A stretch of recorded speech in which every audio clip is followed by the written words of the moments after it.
फिर आ रहा है।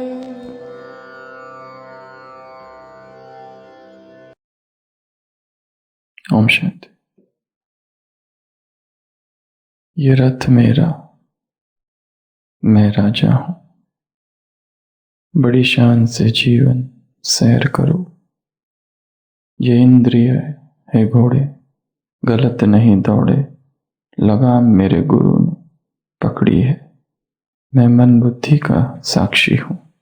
बड़ी शान से जीवन सैर करो। ये रथ मेरा, मैं राजा हूं। बड़ी शान से जीवन सैर करो। मैं राजा इस तन का, जीवन के चमन का। यहाँ तो सदा ही बहारे, जहां जाऊं खुशी पाऊं। बड़ी शान से जीवन सैर करो। मेरा न कोई दुश्मन, सभी से अपनापन। विचारों का सारा खेल है यहाँ, सुजागी का मैं दीप बनूं। बड़ी शान से जीवन सैर करो। ये रथ मेरा, मैं राजा हूं। बड़ी शान से जीवन सैर करो। ये प्रकृति मेरी दासी, मैं पुरुष अविनाशी। मेरे से ही सारा जगत है बना, मैं आत्म निश्चल में रहता। बड़ी शान से जीवन सैर करो। जगत मेरा भूषण, नहीं है ये दूषण। गुरु ने मेरी दृष्टि बदल दी, मैं सारी सृष्टि का मौज करूं। बड़ी शान से जीवन सैर करो। यह है तत्व मेरा, नहीं है मेरी हस्ती। मेरा मेरी तो बस मस्ती ही मस्ती। मैं बिन कौड़ी का बादशाह हूं। बड़ी शान से जीवन सैर करो। ये रथ मेरा, मैं राजा हूं। बड़ी शान से जीवन सैर करो।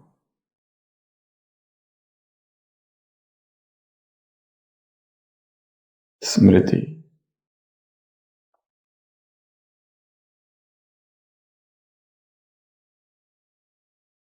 जैसे ही स्मृति आती है, मैं कौन,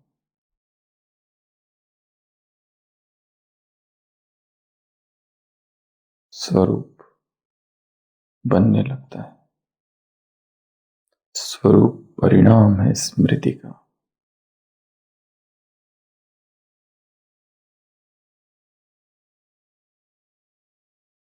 मैं राजा हूं।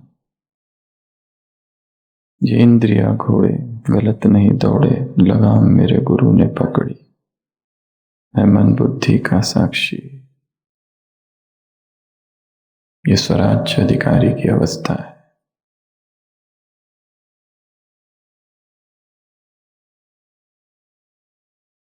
स्वयं के इंद्रियों का राजा, मन का राजा, बुद्धि का राजा, संस्कारों का राजा, अपने जीवन का राजा।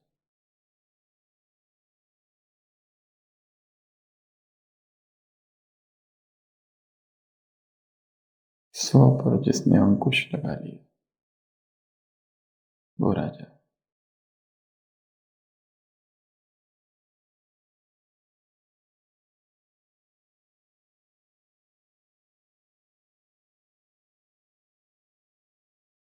प्रकृति दासी, मैं पुरुष अविनाशी।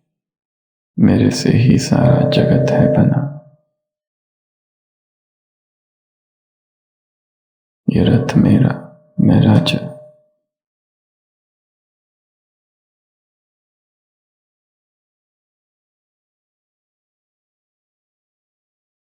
यात्रा है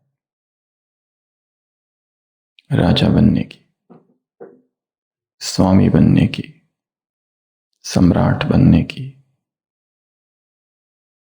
स्वराज्य अधिकारी बनने की, स्व को स्वयं ही नियंत्रण में चलाने की।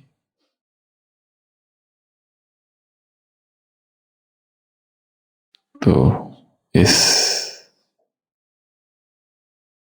यात्रा के 42 दिन पूरे हुए। आज का 43वां दिन।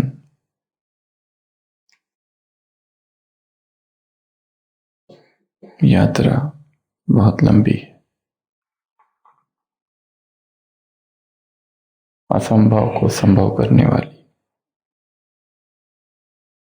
सुबह की अव्यक्त वाणी 2 बार इस वाक्य का बाबा ने प्रयोग किया है, एक पवित्रता के लिए और एक कमाल के लिए। संपूर्ण पवित्रता अर्थात तुमने हिम्मत, तुम्हारी मदद सर्वशक्तिवान की, हिम्मत तुम्हारी मदद सर्वशक्तिवान की। इसने असंभव को संभव कर दिया और नंबरवार हो रहा है।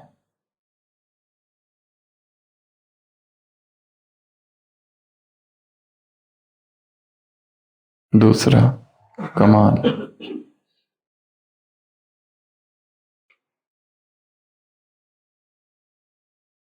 दूसरा कमाल। कमाल किसे कहा जाता है? कमाल उसे कहा जाता है जहां मुश्किल सहज और असंभव संभव बन जाए। जो बात किसी के भी मन बुद्धि में नहीं, उसे साकार में कर दिखाना, अर्थात असंभव को संभव करना। स्व अटेंशन से जो किया जाता है वो है असंभव से संभव। तो ऐसी 2 बार सुबह की अव्यक्त वाणी में असंभव से असंभव की चर्चा आई है।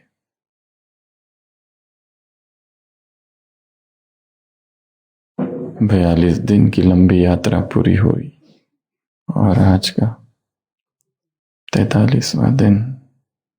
यात्रा अभी बाकी है। वैसे तो जीवन भर की यात्रा है,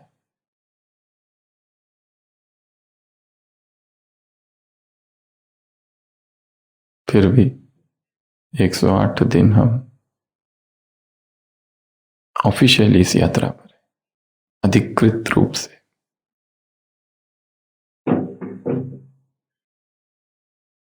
तीन मित्र एक होटल में रुकने आते हैं, साइट सीइंग के लिए आए हैं, नया शहर है।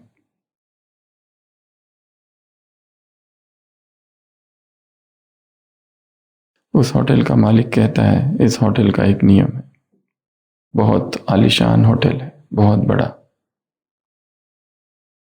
वो सुबह साइट सीइंग के लिए निकल रहे होते हैं, तब वो मालिक कहता है 12 बजे से पहले पहुंच जाना रात को। और उनको जो कमरा दिया गया है वो 60वीं मंजिल पर दिया गया है। इतना बड़ा होटल है। मालिक कहता है 12 बजे से पहले पहुंच जाना रात को, उसके बाद लिफ्ट काम नहीं करती। वो तीनों निकल जाते हैं साइट सीइंग, यहां वहां घूमते हैं और ये भूल ही जाते हैं कि 12 बजे से पहले पहुंचना है। वो लोग पहुंचते हैं रात को 1 बजे। तब याद आता है, अरे लिफ्ट तो बंद है, अब तो पैदल चढ़ना पड़ेगा और पहले ही थक चुके। तो उसमें से एक जो बुद्धिमान होता है कहता है कि युक्ति करते हैं, पहली 20 मंजिलें है, वो मैं तुम दोनों को अच्छे अच्छे जोक सुनाऊंगा, चुटकुले, ताकि मनोरंजन होता रहे। फिर उसके बाद अगली 20 मंजिलें जो है, जो दूसरे नंबर का साथी है, हैप्पी स्टोरीज, सुखद कहानियां, अच्छी अच्छी कहानियां, हैप्पी एंडिंग वाली कहानियां सुनाएंगे। और फिर बचे हुए 20 मंजिलें जो तीसरा मित्र है वो दुखद कहानियां सुनाएगा, सैड स्टोरीज, ट्रेजेडीज। तो पहला मित्र जोक सुनाना चालू करता है और 20 मंजिल कब आ जाती है पता ही नहीं चलता है। दूसरा मित्र हैप्पी स्टोरीज, सुख वाली कहानियां, प्रिय कहानियां सुनाना चालू करता है और कब 40वीं मंजिल आ जाती है पता ही नहीं। और फिर तीसरा मित्र दुखद कहानी सुनाता है, एकदम दुखी वाली कहानियां, दुखांत वाली कहानियां। और आखिरकार सबसे लास्ट अपने कमरे के सामने पहुंच जाते हैं और वो कहता है और अंत में सबसे दुखद कहानी है, द सैडेस्ट स्टोरी। चाबी उस कैब में ही भूल गए और कैब चली गई। तो ये थी सबसे दुखद कहानी।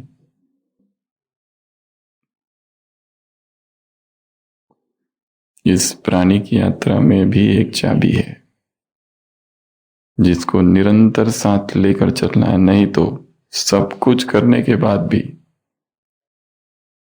सब कुछ कर लिया, सन गेजिंग कर रहे, बेयरफुट वॉक कर रहे, प्रकृति के सानिध्य में जा रहे, प्राणिक पिकनिक मना रहे हैं,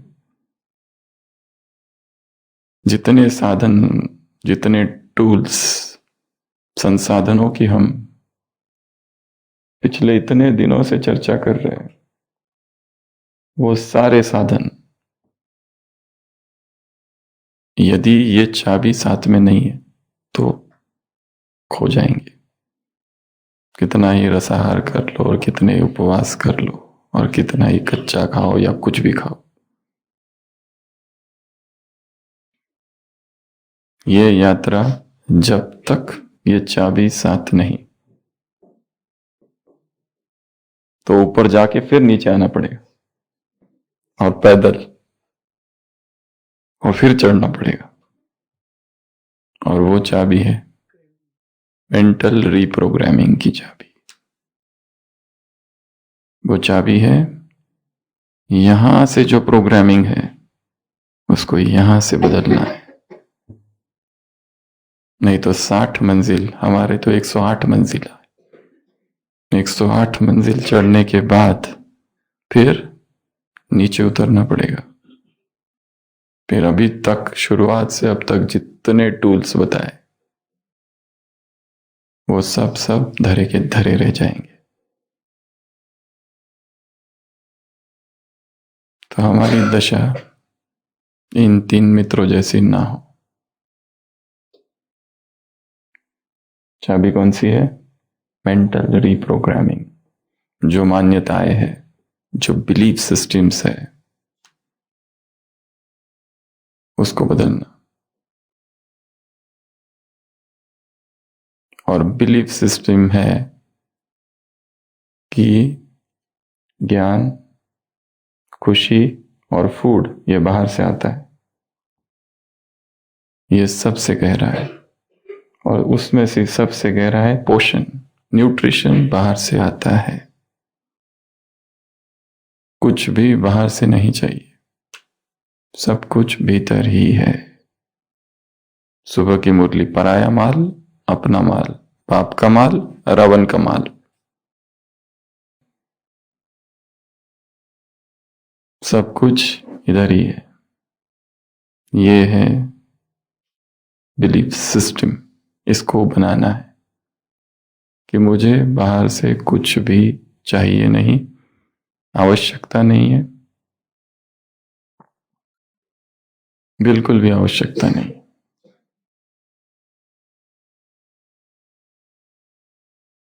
ये मेरे प्रति चुनौती भी है और प्रण भी, कि उस अवस्था तक स्वयं को ले जाना है जहां पर बाहर का कुछ भी मुझे आकर्षित न करे। मनुष्य की जो क्षमताएं हैं, मनुष्य शरीर की जो क्षमताएं हैं, मर्यादाएं हैं, उससे परे निकल जाना। सुबह की अव्यक्त वाणी। केवल सृष्टि चक्र में देवता ही है जिनके शरीर और आत्मा पवित्र है, और किसी के भी नहीं। परंतु और भी है जो देवताओं से भी श्रेष्ठ है, ब्राह्मण आत्माएं। ब्राह्मण आत्माएं है जो देवताओं से भी श्रेष्ठ है। और ऐसे जो देवता है, ऐसे जो ब्राह्मण आत्मा है, उनके लिए बाबा क्या कह रहे हैं? उन्हों को देखा है, कहा है वो आत्माएं? Have you seen them? Where are they? जिनके शरीर और जिनकी आत्मा पवित्र है। ये देवताओं का गायन है एक तरफ, परंतु उनको देखा है? कहां है वो? तुम ही हो ना, जिनके शरीर भी पवित्र है और जिनकी आत्मा भी पवित्र है। बड़ा ही क्रांतिकारी वाक्य है। साकार मुरलियों में आता है तुम्हारा शरीर पतित है, भ्रष्टाचार से उत्पन्न हुआ है। यहां कहां से आएगा पवित्र शरीर? पवित्र शरीर तो वहां मिलेगा। पर आज की मुरली एब्सोल्युटली अपोजिट है इन सब की। बाबा कह रहे देखा है ऐसी आत्माओं को? कहां है वो आत्मा? है खुद ही प्रश्न पूछ रहा है भगवान। Where are they? बताओ कहां है वो? देखा है क्या तुमने? जैसे किसी को पूछते ना, देखा है तुमने ऐसी आत्माएं? और फिर क्या कह रहे आगे? तुम ही तो हो, सभी हो या थोड़े हो तुम में। अर्थात अर्थात इसी संगम युग पर कंचन काया निर्माण करनी है। इसी संगम युग पर कंचन काया, इसी संगम युग पर फरिश्ता देह निर्माण करनी है। क्योंकि हम सदैव श्रेष्ठ है, सर्वोपरि है, सर्वश्रेष्ठ आत्माएं हैं सृष्टि के। हमसे परे, हमसे ऊंचे इस संसार में कोई नहीं। उत्कृष्ट, सर्वश्रेष्ठ, सर्वोपरि, हाईएस्ट, द होलीएस्ट। अनादिकाल, आदिकाल, मध्यकाल, अंत में, सभी समय में हमसे परे, हमसे ऊपर, हमसे अधिक बेमिसाल कोई भी नहीं है।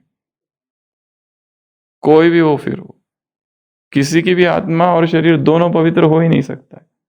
बाबा कहते तुम्हारी शरीर और तुम्हारी आत्मा दोनों पवित्र है। कब?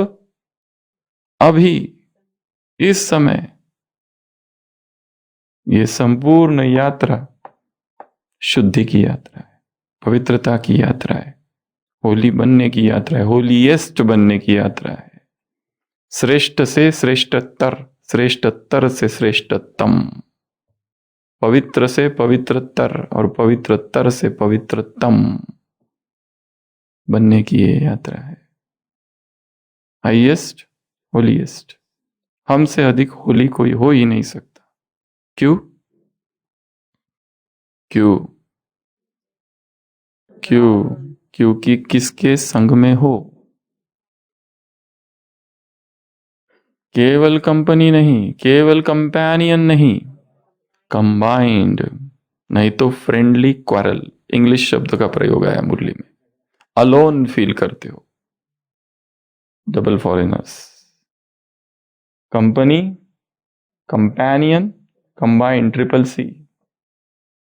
कंबाइंड हो, किसी की ताकत नहीं जो अलग कर सके। अभी तक पैदा ही नहीं हुआ है वो कोई, उसका अभी जन्म ही नहीं हुआ है इस सृष्टि पर।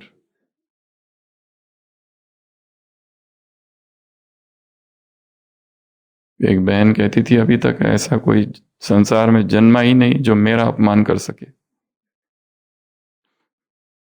दूसरा हमारा अपमान तब तक नहीं कर सकता जब तक हम अनुमति ना दे।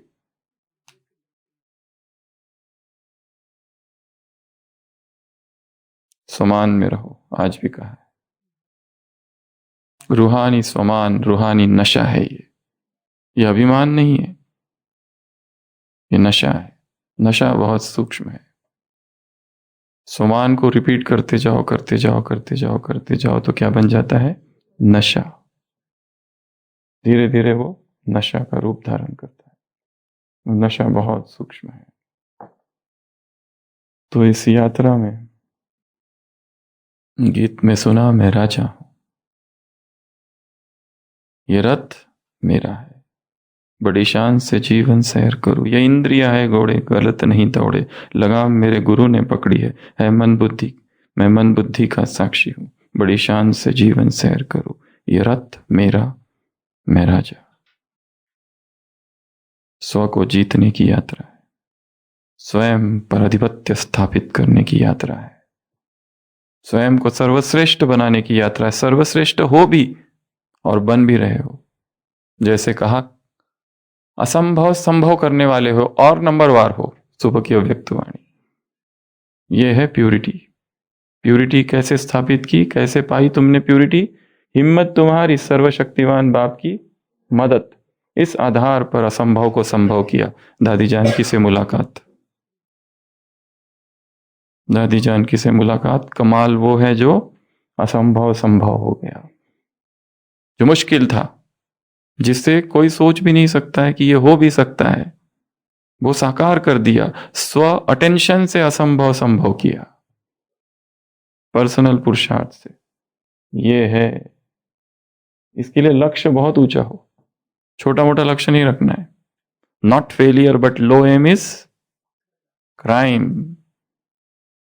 पराजय हो जाना, असफलता हो जाना, यह अपराध नहीं है, परंतु लक्ष्य ही छोटा रखा है पहले से, यह अपराध है तुम्हारा।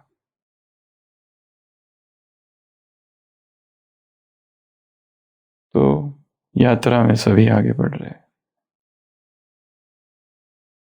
इसलिए एक चाबी चाहिए मेंटल रिप्रोग्रामिंग की। मान्यताओं, जो मान्यताएं बनी है, मान्यताएं कहाँ से निर्माण हुई है? बचपन से निर्माण हुई है, माँ बाप से निर्माण हुई है। कहाँ से निर्माण? समाज ने निर्माण किया, डॉक्टरों ने निर्माण की है, साइंटिस्ट लोगों ने निर्माण, डाइटिशियंस ने निर्माण की है। ये चाहिए, वो चाहिए, ये चाहिए, ऐसा चाहिए, वैसा चाहिए, ऐसा भी चाहिए, वो भी चाहिए, ये भी चाहिए, वो भी चाहिए, ये भी करो, वो भी करो, वो भी करो, ऐसा होगा तो वैसा होगा, और वो नहीं होगा तो ये हो जाएगा, वो नहीं खाओगे, ये नहीं खाओगे तो तुम ये हो जाओगे।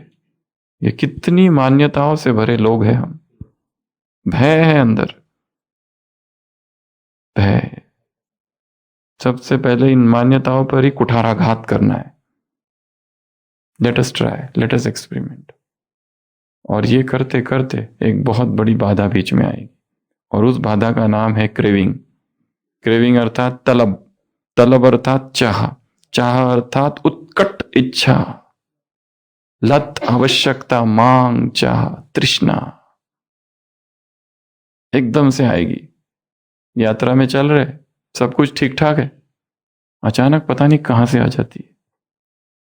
और ये भूख, और ये क्रेविंग, ये लॉन्गिंग, ये अर्निंग, ये जो है, ये केवल और केवल शरीर की नहीं है। 4 प्रकार की भूख है। पहले शरीर की भूख। शरीर की 2 प्रकार की भूखें है, एक भोजन की और एक शरीर की। शरीर को शरीर की भूख है, काम विकार। सुबह की अव्यक्त वाणी चलता है, कोई देखता थोड़ी ना है, ये तो मन में हो रहा है, कर्म में तो आया ही नहीं है। बाप को चलाते हो, चलाते चलाते चलते चलते द्वापर तक पहुंच जाओगे, त्रेता तक पहुंच जाओगे, द्वापर नहीं, त्रेता। थोड़ा और आगे बढ़ा दिया, भगवान को चला रहे, चलाते चलाते कहां पहुंच जाओगे? त्रेता तक पहुंच जाओगे। चलाने वाले को बाप दादा अच्छी तरह से जानते हैं। मैं शरण तब दूंगा, परसों की साकार मुरली, विठल भाई, मैं शरण तब दूंगा। आशीष भाई, मैं शरण तब दूंगा। माता जी, मैं शरण तब दूंगा जब नष्टो मोह होंगे, तब तक नहीं दूंगा। इसमें उसमें अटके हुए हैं।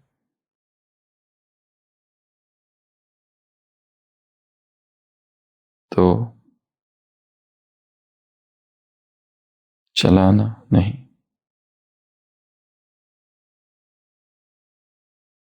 तो बीच में सबसे बड़ी बाधा कौन सी आती है? क्रेविंग। तुरंत सब कुछ, सारे नियम मर्यादाएं तोड़कर भूख। तो सबसे बड़ा क्रेविंग, सबसे बड़ी भूख है शरीर की, फिजिकल, शारीरिक। दूसरी भूख है, 4 प्रकार की भूख है, 4 टाइप्स ऑफ हंगर। इमोशनल, भावनात्मक। कोई चाहिए, आज कहा ना डबल विदेशी, अलोन फील करते हैं, अकेला फील करते हैं। बाप साथी है, कंपनी बना लिए, कंपनी में रहते, पर फिर कंबाइंड नहीं रखा है, इसलिए इमोशनल सपोर्ट चाहिए किसी का। कोई बात कर ले, हल्का कर दूं, किसी के सामने बोल दूं,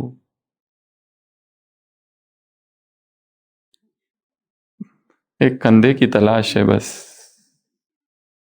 इस माथे को, इस सर को एक कंधे की तलाश है। सहारा चाहिए, ये आंसू गिरना छलकना चाहते हैं बस। किसी के कंधे पर सर रखूं और थोड़ा रो लूं तो अच्छा लगता है। कोई यहां आके हाथ रख देना, आहा हा हा, इतना अच्छा लगता है। रखे रहो थोड़ी देर, अच्छा लग रहा है। बैसाखियों की आवश्यकता है। ये मार्ग अकेले के अकेले की तरफ का मार्ग है। एकला चालो रे, किसी को भी साथी बनाया तो वो साथी ही बाधा बन जाएगा मार्ग में।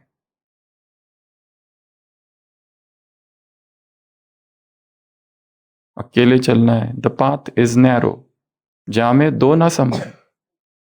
छोटा सा मार्ग है जहां में दो ना समाये।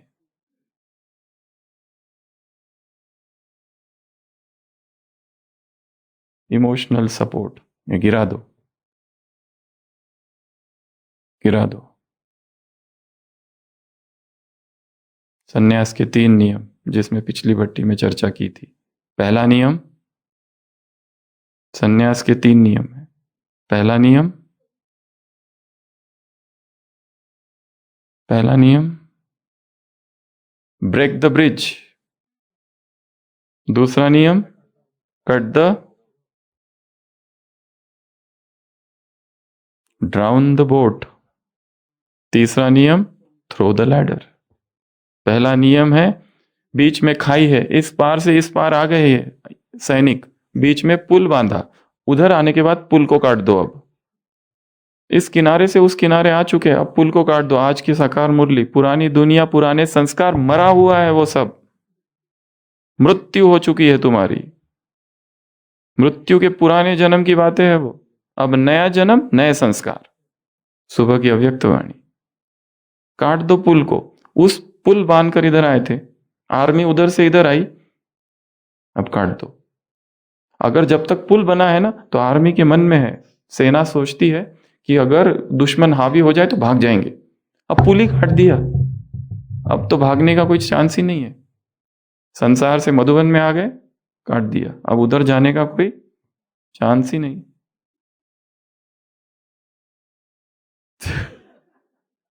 यहां मत बैठ जाना पर सेवादारी,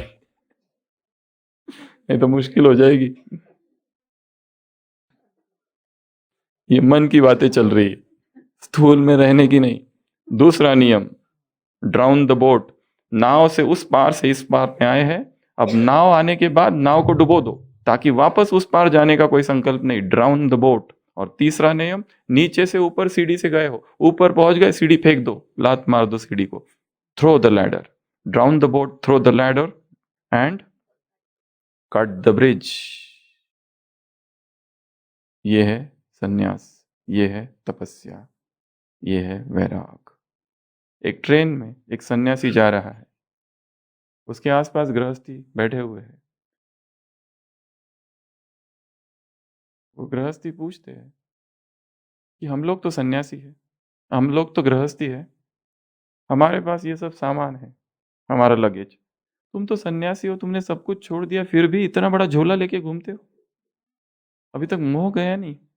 इतना बड़ा बैग क्या क्या भर रखा है उसमें? सन्यासी कुछ नहीं कहता है, चुप। थोड़ी देर के बाद ट्रेन एक पुल से गुजरती है।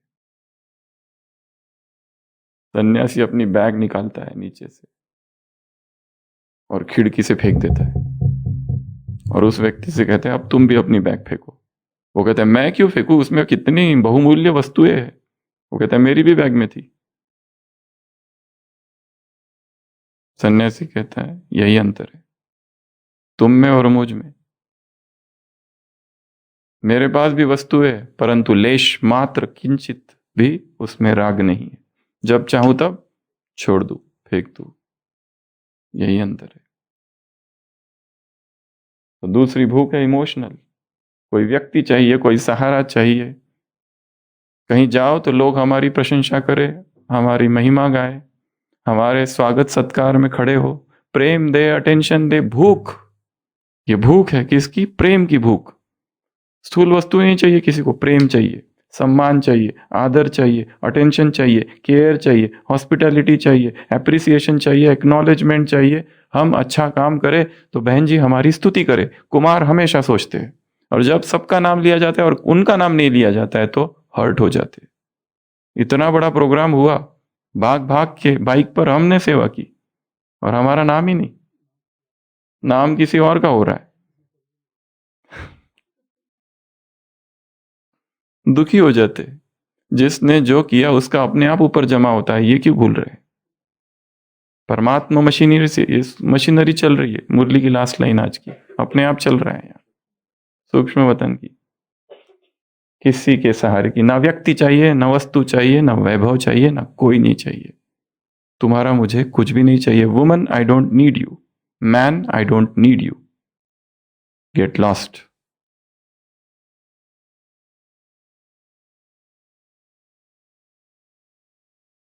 तीसरा, मेंटल इंटेलेक्चुअल भूख, ये भी एक भूख है, इंटेलेक्चुअल भूख।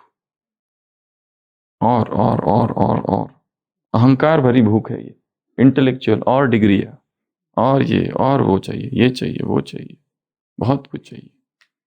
और ये भी कितना भटकाती है व्यक्ति को और अहंकार से भरती है। और चौथी, आध्यात्मिक भूख, स्पिरिचुअल हंगर, तृप्ति नहीं है। सब कुछ मिल गया है परंतु तृप्ति नहीं है, संतुष्टता नहीं है। हमेशा देख रहे दूसरों को ज्यादा मिला है, सम्मान उसको ज्यादा मिल रहा है, मुझे कम मिल रहा है। उसको एक मफलर ज्यादा मिला है, मुझे कम। उसके पास का जो स्वेटर है वो मेरे से अच्छा है, उसकी शॉल बहुत अच्छी है, उसकी टोपी अच्छी है।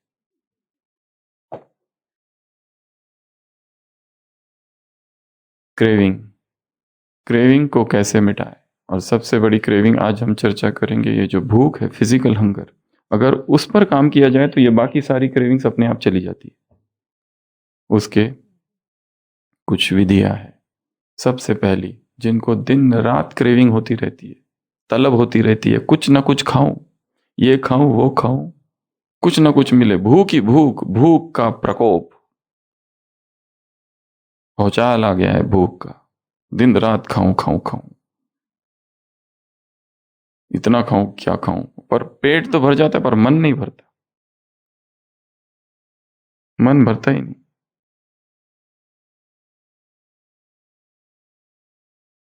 18 बातें जो हम देखेंगे। सबसे पहली, कोई मेडिकल कंडीशन हो सकती है या कोई दवाइयों का असर हो सकता है। सबसे पहले तो इसकी खोज करो कि कहीं ये बीमारी तो नहीं। डायबिटीज के जो पेशेंट होते हैं वो डायग्नोस कैसे होते हैं? कई बार कहते हैं बहुत भूख लगती है, बहुत प्यास लगती है और बहुत पेशाब आती है। पॉलीयूरिया, पॉलीफेजिया, पॉलीडिप्सिया, ये 3 लक्षण है डायबिटीज के, मधुमेह के। बहुत ज्यादा भूख लगती है, बहुत ज्यादा प्यास लगती है और बहुत बार पेशाब होती है। जब ऐसा हो जाए तो समझ लेना डायबिटीज हो सकता है। हम सोच रहे हैं ये मन का है, मन का नहीं है ये। कारण ये है, कई सारे बीके भाई बहने आते हैं, कहते थकान लगती है, वजन बढ़ रहा है, पता नहीं क्यों ऐसा हो रहा है और कई समय से हो रहा है। चेकिंग किया? नहीं नहीं, कोई चेकिंग नहीं किया। हमको लगता है ये स्ट्रेस टेंशन की वजह से हो रहा है। वो स्ट्रेस टेंशन नहीं है, वो साइकोलॉजिकल नहीं है, वो फिजिकल है। थायराइड चेक करते तो सीधा 100, हर हफ्ते 2 से 3 नए थायराइड के पेशेंट डायग्नोस्ड होते हैं, हर हफ्ते। अभी अभी एक भाई अपने पिताजी को लेके आया, पिताजी 12 दिन हॉस्पिटल में थे, उनको शुगर है, सबको है, और वो जो बेटा है एकदम यंग, लास्ट दिन आज शाम को ट्रेन है, उसने तब सोचा एक बार मेरा भी कर लो शुगर, देखा तो 500। इतना दिन इधर था, घूम रहा था, सब कुछ कर रहा था, रोज आके मिलता था, अभी कैसी है तबीयत पिताजी की, वगैरह वगैरह।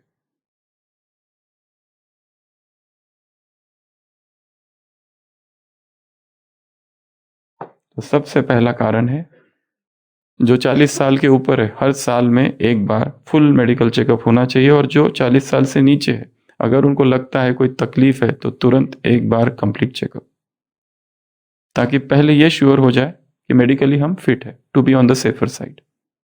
नहीं तो पहले से ही इतनी सारी गड़बड़ चल रही है और उसमें ये सब चालू कर दिया तो और ही गड़बड़ हो जाएगी।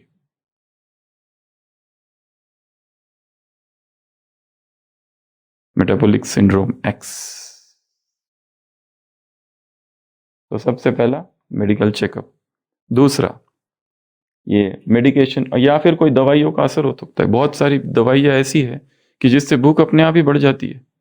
बहुत सारी दवाइयाँ है, मिर्गी की दवाइयाँ, ब्रेन की दवाइयाँ, बहुत सारी ऐसी दवाइयाँ है। तो पहले चेक कर लो कहीं वो दवाई की वजह से तो नहीं हो रहा है ऐसा। ये है पहला मेडिकल स्थूल। दूसरा कारण जो क्रेविंग को हटाने के लिए चाहिए वो है डिहाइड्रेशन। कई बार व्यक्ति के शरीर में पानी की कमी होती है और उस कमी को वो भूख समझता है। एक है प्यास, प्यास को भूख समझने की गलती। लगती है प्यास पर क्या कर लेता है, खा लेता है, पर वो भूख नहीं होती है, वो प्यास होती है।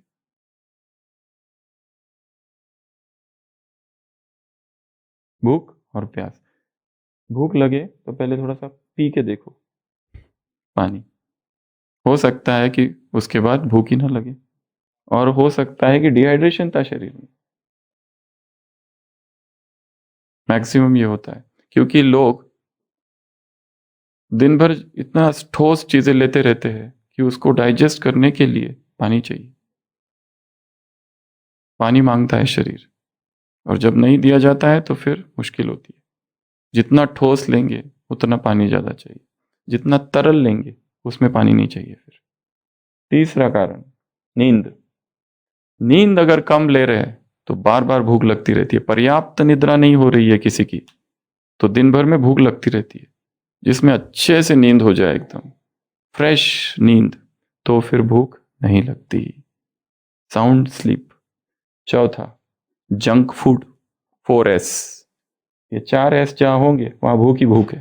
पहला नमक, बहुत नमक। किसी को नमक नमक नमक खाने की इतनी आदत है, और उनको नमक जब शरीर में जाता है सोडियम है, सोडियम वाटर मांगता है। एक एक्सपेरिमेंट करके देखो, 3 दिन तक जीरो सॉल्ट, 3 दिन तक नो सॉल्ट, नमक कुछ भी नहीं। ये एक्सपेरिमेंट का मार्ग है, ट्रायल एंड एरर का मार्ग है। हम कह रहे करके नहीं, खुद प्रयोग करके देखो। 3 दिन बिल्कुल भी नमक नहीं, किसी भी प्रकार का नमक नहीं।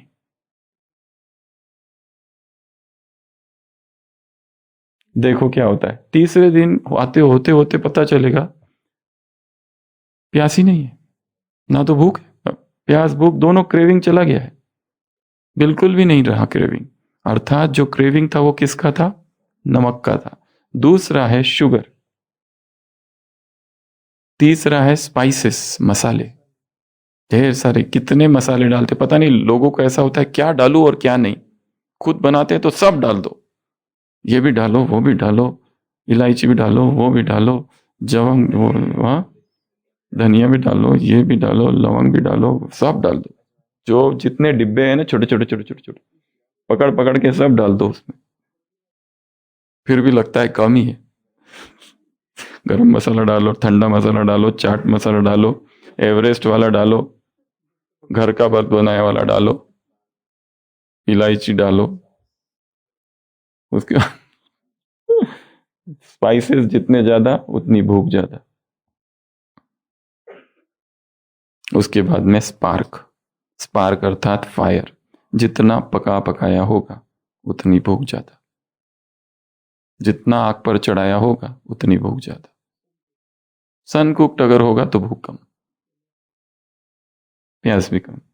तो ये हो गया 4 कारण।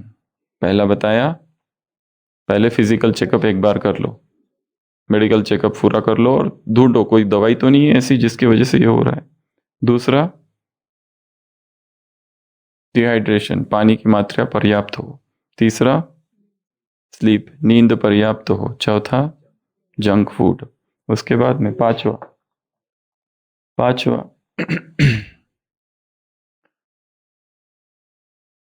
Distract your self. कई बार भूख लगती है जो जरूरी नहीं जाके खाना ही जाए, अपने आप को डिस्ट्रैक्ट कर दो, एक्सरसाइज करना चालू कर दो, नकी के राउंड के लिए चले जाओ, अपना कमरा साफ करना चालू करो, अलमारी में जितनी चीजें रखी है सब निकालो फिर से रखो। डिस्ट्रैक्ट, म्यूजिक सुनो। ये जो क्रेविंग होती है, संवेदनाएं होती है, ये अनित्य है। जरूरी नहीं है कि जो इच्छा हो उसको पूर्ण करना ही है। और ये केवल भोजन की नहीं, और भी दूसरी है। जब इस पर कंट्रोल आ जाएगा, ये स्थूल है, तब अपने आप सूक्ष्म पर कंट्रोल आएगा। काम स्थूल से चालू करना है और धीरे धीरे सूक्ष्म की तरफ जाना है। काम इस शरीर पर हो और फिर आत्मा की तरफ बढ़ना है, अपने आप होगा। तो डिस्ट्रैक्ट कर दो अपने आप को। अगला, इग्नोर द पैंग्स। इसको कहते हैं हंगर पैंग। हंगर पैंग्स जो होते हैं, अंदर से आते हैं कि कुछ खाऊं कुछ खाऊं, उसको निग्लेक्ट करो, इग्नोर करो। एक तो कहा अपने आप को अलग दिशा में डिस्ट्रैक्ट कर दो, अलग कर दो, कुछ और करना चालू कर दो, किससे बात करो, कुछ करो, कुछ भी करो, डिस्ट्रैक्ट योर सेल्फ। दूसरा है इग्नोर करो उसको। इग्नोर कैसे करेंगे? उसके लिए चाहिए बॉडी स्कैनिंग वाला मेडिटेशन डेली, अधिष्ठान। और आशा है सभी कर रहे हैं, वो हमारा बहुत पावरफुल टूल है। बैठ जाओ, अनित्य है, अनित्य है, ऊपर से नीचे तक, नीचे से ऊपर, जिन की तरह घूमते रहो। इस शरीर के संवेदनाओं को देखो क्या हो रहा है, अंग प्रत्यंगों से शरीर मन को घुमाओ। यहाँ क्या हो रहा है, यहाँ क्या हो रहा है, यहाँ क्या हो रहा है, यहाँ क्या हो रहा है, यहाँ क्या हो रहा है। एक एक इंच भी छूटना ना पाए, सुई की नोक जैसा शरीर का भाग छूटना ना पाए। इतना सूक्ष्म मन की निरीक्षण करो, मन से शरीर का। पहले स्थूल से चालू करो। ये देखा, ये देखा, ये देखा, ये देखा, ये देखा, ये देखा, पैर देखे, पीठ, पैर। फिर से second time, third time, fourth time, ऊपर से नीचे, नीचे से ऊपर, नीचे से ऊपर। एक समय आएगा अशरीरीपन होगा एकदम, केवल तरंगे ही तरंगे। और तब जो भी संवेदनाएं हैं, सेंसेशंस है, वो केवल और केवल अनित्य धर्मा है, ये अनुभव होगा। इसी तरह भूख भी अनित्य धर्मा है। थोड़ी देर के लिए उसको छोड़ दो। यहाँ खुजली हो रही है, हो रही है, जरूरी नहीं है उसको खुजली करो। खुजली करोगे तो और खुजली होगी, खून निकलेगा फिर। बस उसको साक्षी होकर देखो, चली जाएगी। अनित्य है, क्षणभंगुर है, मरण धर्मा है, अब विपरिणाम धर्मा है, वो ट्रांजिटरी है, थोड़ी देर में खत्म हो जाता है। जरूरी नहीं है उसको भोगना ही है करके। तो दूसरा, अपने आप को क्या कर दो, उस हंगर पैंग को इग्नोर करो। तीसरा, हाँ मतलब इसमें से चार चार के ग्रुप से, तो इसमें तीसरा या सातवां, जो ईटिंग का साइकिल है, उसको देखना है कि जब हमें भूख लगी और हमने खाया, कितना कम कम चाहिए जिससे भूख भर जाती है। और ये एक निरीक्षण है, थोड़ा खाओ या ज्यादा खाओ, उससे ज्यादा फर्क नहीं पड़ता है। पेट को ज्यादा फर्क नहीं पड़ता है, वो उसमें भी संतुष्ट हो सकता है, उसमें भी संतुष्ट होता है। खेल मन का है, केवल खेल इधर चल रहा है सारा। इसके लिए ट्रेनिंग देनी है उसको, माइंड को। ये और ये दोनों सेम है। इतना ले लूं क्या, इतना ले लूं क्या, वो सेम ही है। ये ट्रेनिंग देनी है माइंड को। थोड़ा सा ले लिया, बस रोक दो, अभी जो बचा है ना थोड़ी देर के बाद लेंगे। और थोड़ी देर के बाद जब भूल जाओगे ना, तो भूल ही जाओगे, फिर जरूरत ही नहीं। एक अगला, कॉन्शियस ईटिंग। इस पर पिछली भट्टी में क्लास हुआ था, कॉन्शियस ईटिंग पर या ड्रिंकिंग पर। कॉन्शियस ईटिंग मतलब पूर्ण सजगता के साथ मैं बैठा हूं, सामने क्या है, ये ब्रह्मा भोजन है, इसको मैं दृष्टि दे रहा हूं, हाथ लगा रहा हूं, स्पर्श कर रहा हूं, टच कर रहा हूं, फूड गेजिंग, फ्रूट गेजिंग, देख रहा हूं ये क्या क्या है, उसके पोषक तत्वों का चिंतन कर रहा हूं, इससे मुझे क्या क्या मिलेगा, मेरे विकार दूर होंगे, सब संकल्प कर रहा हूं अच्छे अच्छे। और उसके साथ धीरे धीरे उसको खा रहा हूं, बहुत स्लोली स्लोली। जितना स्लो खाएंगे, जितना फास्ट खाएंगे, एटलीस्ट 20 मिनट्स लगता है ब्रेन को सिग्नल जाने के लिए। इधर दो सेंटर है, एक भूख का सेंटर, एक सेशिएटी सेंटर, हंगर एंड सेशिएटी। ग्रेलिन नाम का हार्मोन होता है, जो हंगर हार्मोन है, जो रिलीज होता है। तो इस सेशिएटी सेंटर तक संदेश जाने के लिए 20 मिनट लगते हैं। गन्ने का जूस दिया, खटखट खटखट खटखट पी लिया, थोड़ी देर के बाद फिर भूख लग गई, क्योंकि ब्रेन को सिग्नल ही नहीं पहुंचा। वो केवल एंटरटेनमेंट और वो केवल एक भोग विलास हो गया बस। उतना ही अगर एक ग्लास जूस आधे घंटे में चम्मच से धीरे धीरे लोगे, तो ब्रेन को संदेश देंगे, वाह बहुत हो गया, अभी कुछ नहीं चाहिए, मिल गया जो मिलना था, पाना था तो पा लिया, दिन भर का खाना था सो खा लिया, पीना था सो पी लिया, अब कुछ नहीं चाहिए। तो इसको कितना देर, 20 मिनट मिनिमम, पीने को या खाने को, और बैठ के आराम से प्यार से सिप सिप करते हुए धीरे धीरे। अगला है, हाँ ये 4 हो गए। उसके बाद में यह है माइंडफुल ईटिंग, फिर है प्रेयरफुल ईटिंग। प्रेयरफुल ईटिंग अर्थात प्रार्थना पूर्वक धन्यवाद के भाव से। किसको याद करो भोजन के समय?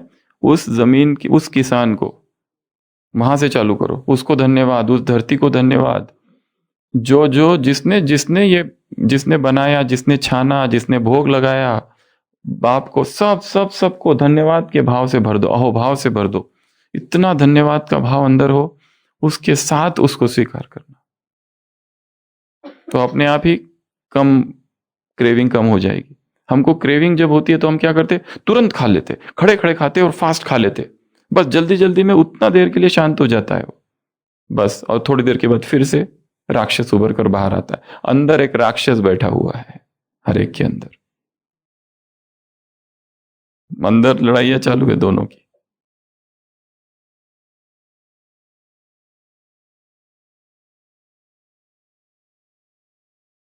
एक बच्चा अपने पिता से पूछता है, एक प्राणी संग्रहालय में जाते हैं, एक इसमें चिंपैंजी होता है और एक इसमें एक गाय। बच्चा पूछता है इन दोनों की लड़ाई हुई तो कौन जीतेगा? चिंपैंजी की और एक गाय, एकदम सिंपल सात्विक।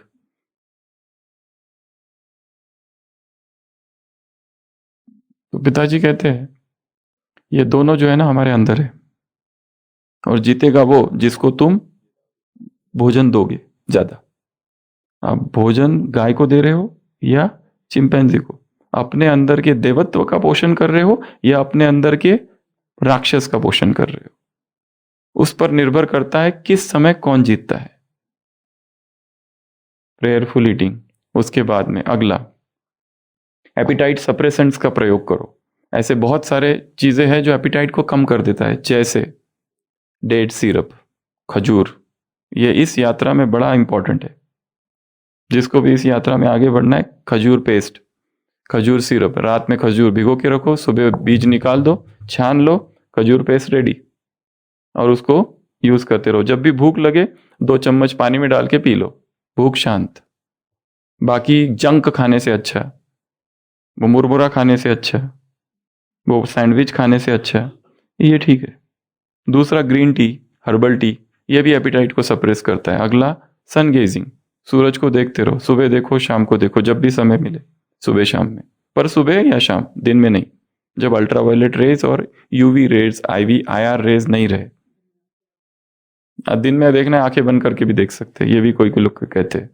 अगर ऑपरेशन हो गया आंखों का, तो बस सूरज के सामने आंखें बंद करके खड़े हो जाओ, आंखें भी सुरक्षित रहेगी और किरणें भी मिलेगी। और सारा खेल तो मन का है, आखिर मन से इमेजिन करो, सब खेल इधर है।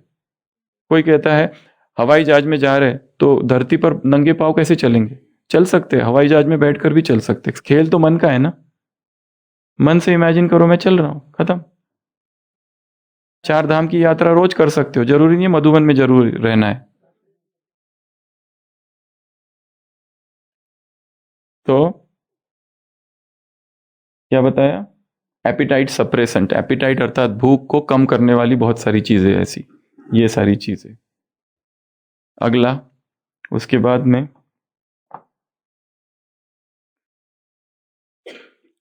बिजी कर दो खुद को। जितना बिजी रहेंगे ना दिन भर, उनको भूख नहीं लगती। और जो खाली बैठे हैं तो डब्बे डुब्बे खोलते रहते हैं, क्या है किसमें, कमरे में कुछ है क्या, याद करते हैं। वो किसी, वो बहन ने वो दिया था, वो देखते हैं कहाँ है, क्या ये है क्या, डब्बे डुब्बे खोल खा। हाँ, अभी ये खाली है डब्बा, इसमें क्या भरना है, ये सोचते रहते बस। तो ये तभी होता है जब व्यक्ति खाली पीली बैठा होता है। इसलिए अपने आप को ऐसी दिनचर्या रखो, 1 मिनट भी इधर उधर नहीं। अगर फोन पे थोड़ी ज्यादा बात होगी तो दुख होना चाहिए, टाइम वेस्ट हो गया।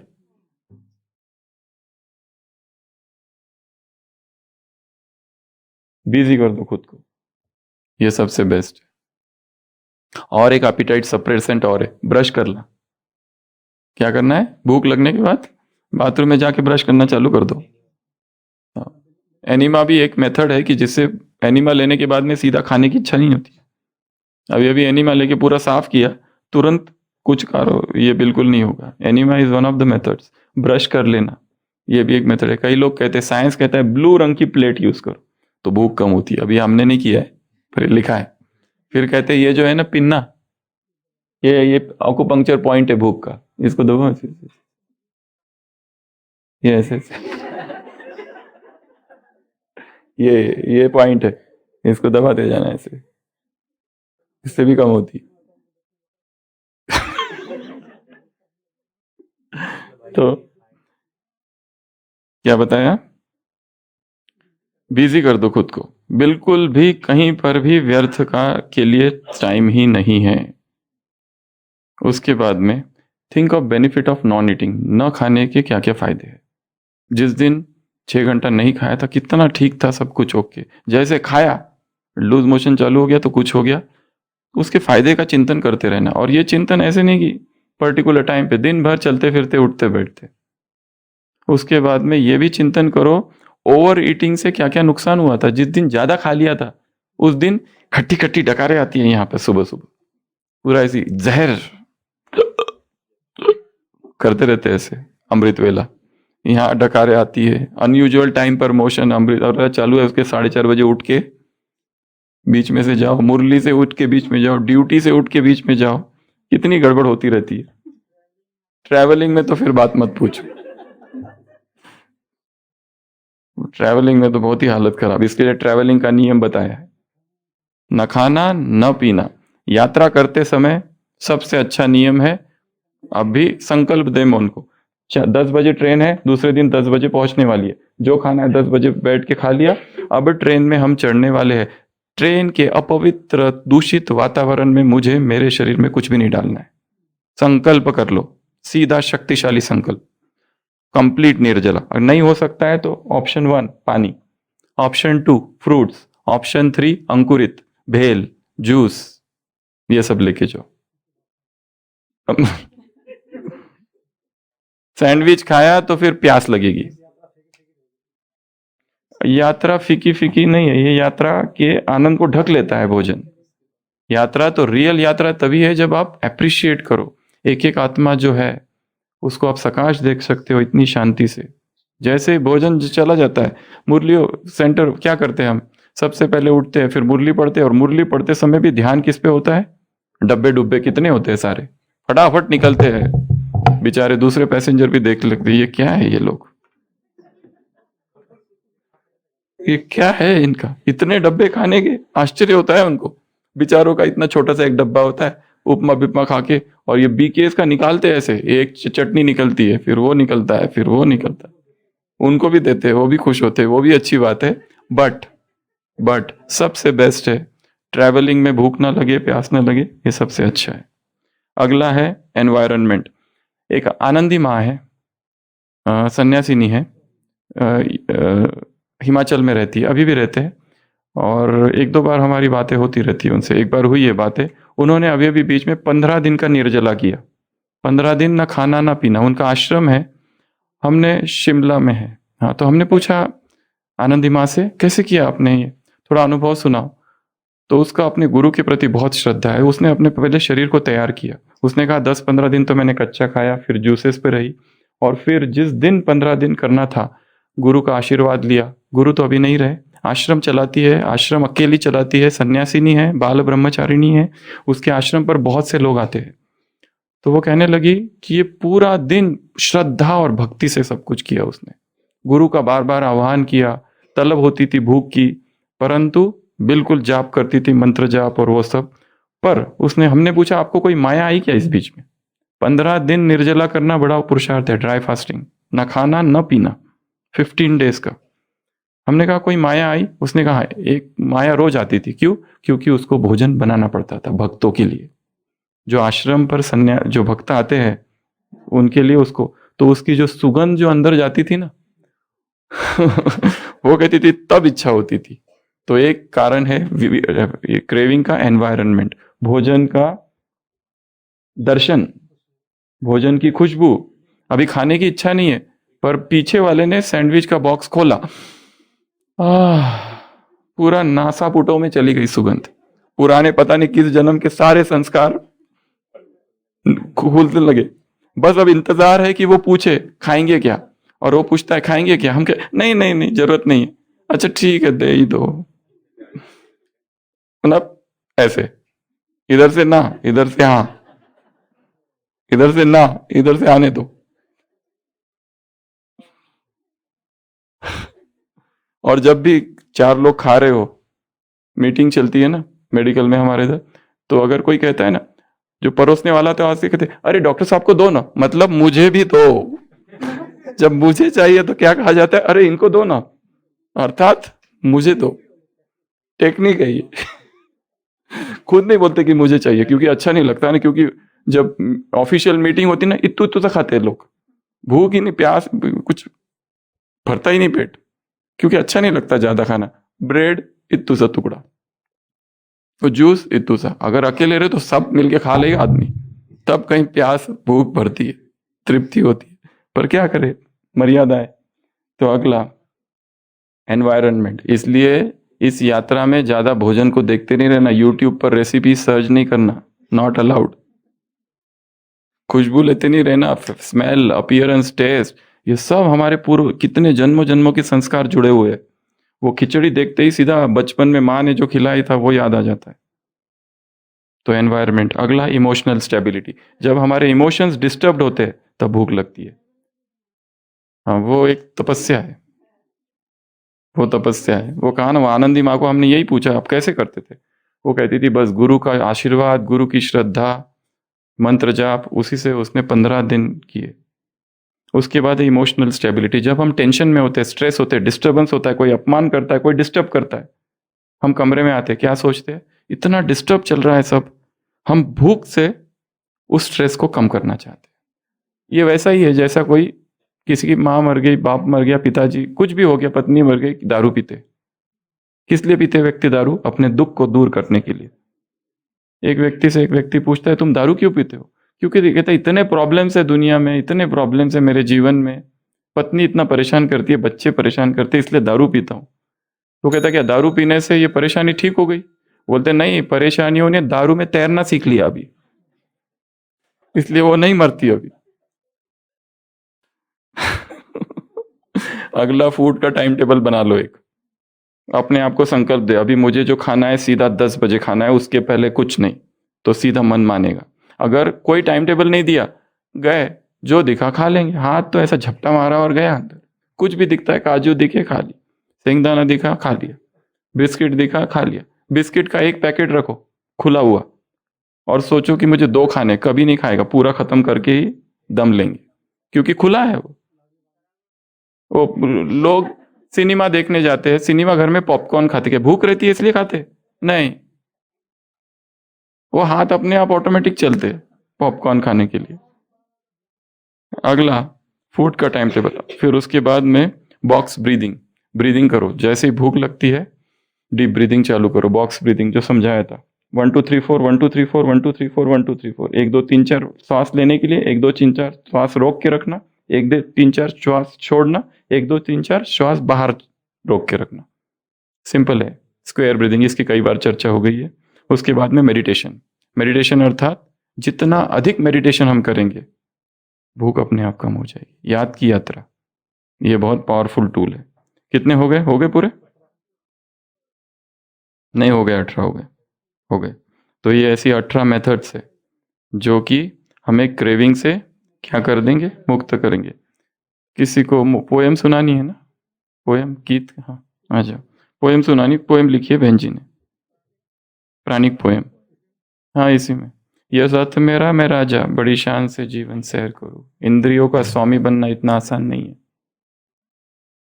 तपस्या है। ये सारी बाधाएं आएगी, और अभी हो सकता है अभी ये क्लास से उठते ही आ जाएगी, बाहर ही खड़ी है माया, कोई एक टोली दे दे, हमने सोचा था नहीं खानी है, पर अब हाथ में टोली है, अभी हो सकती है पर्स में ही टोली, खाऊं कि नहीं खाऊं, खाऊं कि नहीं, मानसिक द्वंद्व चालू, खाऊं कि नहीं खाऊं, और फिर लास्ट में कहते छोड़ो सारा द्वंद्व, खा लो, देखेंगे बात का बाद में, कल से चालू करते हैं अच्छे से एकदम। ओम शांति। ओम शांति। शरीर का नाम है अवंती बहन, पुणे से है। कुछ दिन सेवा के लिए आए थे, 1 महीने के लिए। तो जो लिखा है वो टीचर के लिए, और ये हमारी जो क्रांति चल रही है, ये जो हमारी क्रांति चल रही है उसके ऊपर ये सोच के लिखा है कि हम सब मिलके ये गा रहे हैं, तो आप भी यही सोचो। बोल है हमें ले चले उस ओर, फिल्मी धुन है। हम तो चले प्राण के तले, फरिश्ते अब तो हम बने की बने।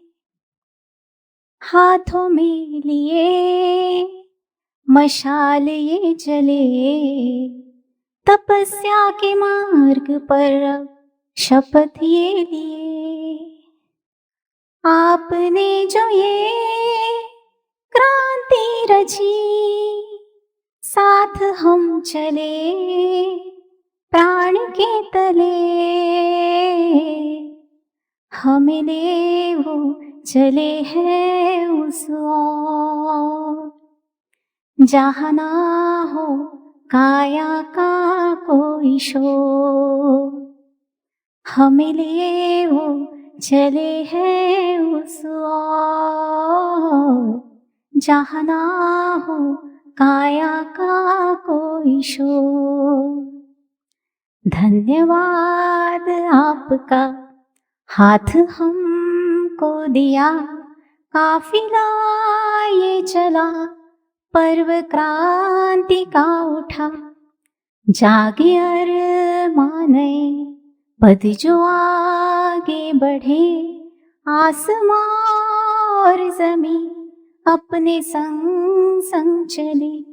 जिस रास्ते आप है चले, उस पे ही हो हमारे कदम।